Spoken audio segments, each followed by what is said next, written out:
singer who Simon described as having a voice like liquid gold. Which, coincidentally, is also what Simon uses to wash his face.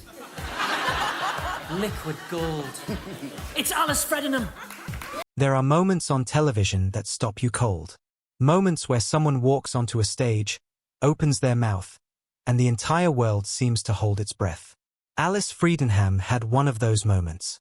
She stood under the bright lights of Britain's Got Talent in 2013, visibly nervous, clutching herself as though she might fall apart, and then she sang. What came out of her was something so tender, so completely unguarded, that it silenced an entire auditorium. Simon Cowell, a man who has heard thousands of voices and complimented very few, was moved. The clip went viral within hours. Millions of people across the globe watched it, shared it, and felt something they couldn't quite put into words. And then, almost as quickly as she appeared, Alice Fredenham was gone. No farewell tour. No dramatic exit. No tell-all interview. She simply faded away, quietly and without explanation, leaving behind only the echo of that extraordinary audition and a fanbase that has never stopped wondering. Where did she go, and what is she doing now? The story of Alice Fredenham is not a typical rise and fall celebrity tale. It is something quieter, more complicated, and in many ways more human than anything reality television usually produces. To understand where she is today, you have to understand everything that happened in between. The rejection, the industry pressures, the anxiety, the brief comeback, and the final, dignified decision to walk away on her own terms. Before Britain's Got Talent made her name known across the world, Alice Fredenham was an ordinary young woman from Hertfordshire, England, with an extraordinary gift she had never quite found the right moment to share. She wasn't someone who had been performing since childhood on stages and in school productions, angling for fame from an early age. She was soft-spoken, private, and deeply anxious about public performance, traits that would define not just her time in the spotlight, but her relationship with it afterward. Her musical sensibility was rooted in a world that many of her peers weren't listening to. While her generation grew up on contemporary pop and R&B, Alice was drawn to the warmth and melancholy of vintage jazz. Artists like Chet Baker, Billie Holiday, and the smoky, intimate world of mid-century ballads. Her voice had that same quality, warm, slightly fragile, deeply emotional, as though every note carried something personal within it. It was a voice built not for stadiums but for small rooms where people actually listen. Before BGT, Alice had already attempted to enter the public eye through another route. In 2013, she auditioned for The Voice UK, singing the jazz standard The Lady is a Tramp. It was a brave choice, not a safe, crowd-pleasing pop song, but a piece that required real vocal sophistication and emotional nuance. Unfortunately, not a single judge turned their chair. The rejection was swift and silent, the kind that cuts deepest because there's no real explanation given. She walked off that stage without a word of encouragement and with the weight of public failure already beginning to settle on her shoulders. Most people would have stopped there. Alice didn't. Months after The Voice, Alice made a decision that she told almost no one about. She auditioned for Britain's Got Talent. She didn't tell her friends. She didn't tell her family. According to what she later shared in interviews, she didn't even tell her boyfriend at the time. Whether that secrecy was a way of protecting herself from another public failure, or simply a deeply private person's instinct to keep vulnerable things close, it speaks volumes about who Alice was. She wasn't chasing fame. She was testing something, herself, maybe. When she walked onto the BGT stage, everything about her body language said she didn't want to be there. She was visibly trembling. Her voice, even in the brief exchange with the judges before she sang, was quiet and uncertain. The audience, in the way live television audiences sometimes do, began to sense that something real was happening in front of them, not a polished performance, but a genuine moment of human vulnerability. And then the music began. She sang My Funny Valentine, a song that has been performed by hundreds of artists over the decades, but rarely with the kind of delicate restraint she brought to it. She didn't oversell a single note. She didn't reach for vocal acrobatics or moments of dramatic flair. She simply sang it, honestly and with complete emotional transparency, and the result was devastating in the best possible way. The audience was silent in the way that only happens when everyone in a room is feeling the same thing at the same time. Simon Cowell leaned forward. When she finished, he told her she had a voice like liquid gold, a compliment that, coming from him, meant more than most reviews ever could. The clip of her audition spread across the internet within hours. It was shared on social media platforms around the world, covered by entertainment news outlets, and discussed in comment sections where strangers debated what it was about her voice that felt so different from the usual BGT fare. The answer, most agreed, was that she sounded real. In a format that often rewards spectacle, Alice offered something quieter and rarer: sincerity. With the kind of debut she had made, the expectations heading into the semifinals were enormous. The public had already decided she was something special, and now they wanted her to prove it again under higher pressure. What happened instead was one of the most human moments the show had produced in years, not because Alice triumphed, but because she didn't. Behind the scenes, things had already begun to unravel. Alice had prepared a specific song for her semifinal performance, had rehearsed it extensively, and had built her confidence around it.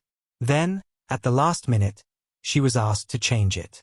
For someone whose stage fright was not a minor inconvenience but a genuinely debilitating condition, one that caused physical symptoms, panic attacks, and complete psychological overwhelm, that kind of disruption was catastrophic. The foundations she had built were pulled out from beneath her. When she walked onto that stage for the semifinal, she was already compromised.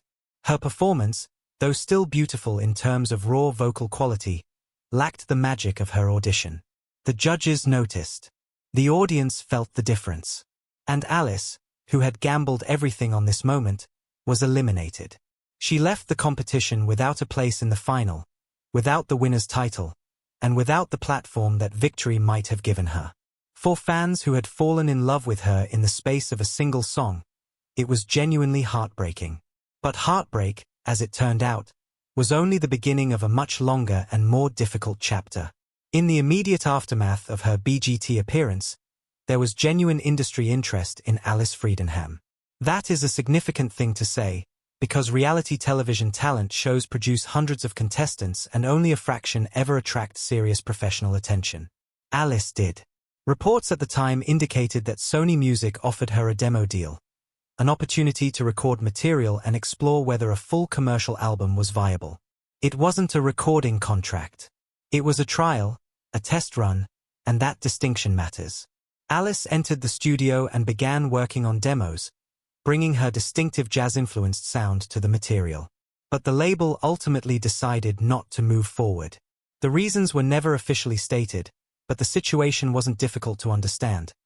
Alice's voice was rooted in vintage jazz, not contemporary pop, and the commercial landscape that Sony was operating in at the time had very little space for that kind of artist. She didn't fit the mold. She wasn't easily marketable in the way the industry required. And so the door, barely opened, was closed again. For someone who had already experienced the crushing silence of the voice rejection, the BGT semifinal elimination, and who had always carried deep anxieties about performance and public scrutiny, this setback hit differently. It wasn't just professional. It was personal. It confirmed something that anxiety often whispers and that rejection makes seem undeniably true: that perhaps this world was not meant for her. Over the following months, she continued to pursue music independently, but the momentum she had briefly accumulated was dissipating. Her website became less active. Her social media presence slowed dramatically. There were fewer appearances, fewer updates, and eventually, a quiet that fans noticed but couldn't explain. Alice Fredenham was withdrawing, not dramatically, not with any announcement or statement, but simply and steadily pulling back from the public space she had never entirely felt comfortable in. By 2014 and into 2015, Alice made a tentative return to music on her own terms.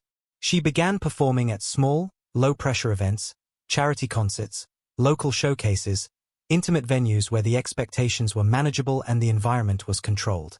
These were not the televised stages that had tested her so severely. They were quieter spaces, chosen deliberately, where she could reconnect with music without the weight of national scrutiny pressing down on her. And then she did something that demonstrated real courage. She launched a crowdfunding campaign on Kickstarter to finance a debut studio album. The target was £30,000, a realistic, modest goal for an independent release. What happened next surprised even some of her most devoted supporters. The campaign exceeded its goal. More than £40,000 was pledged by fans who had never forgotten her, people who had watched her BGT audition years earlier and still felt connected to her voice and her story. That level of grassroots support, for an artist with no active social media presence and no label backing, was remarkable. The resulting album was titled Under the Covers. It was a collection of jazz and soul classics, performed in Alice's signature style, restrained, intimate, emotionally precise. She wasn't trying to reinvent herself or chase commercial trends. She was simply doing what she had always done, singing the music she loved in the voice she had. Reviews from those who heard it were largely warm. Fans praised the album's honesty and the clarity of her vocal delivery. Many noted that she had remained true to her original sound in a way that artists with far more resources and ambition often fail to do. But Under the Covers faced serious structural problems that no amount of goodwill could overcome. Without a label, there was no infrastructure to push the album into stores, onto radio playlists, or into the hands of new listeners. The marketing was minimal. The promotional activity was almost non-existent. Distribution was limited enough that the album, despite being genuinely good, barely reached beyond the dedicated fanbase that had already funded it. The broader public, the millions who had watched her BGT audition, never knew it existed.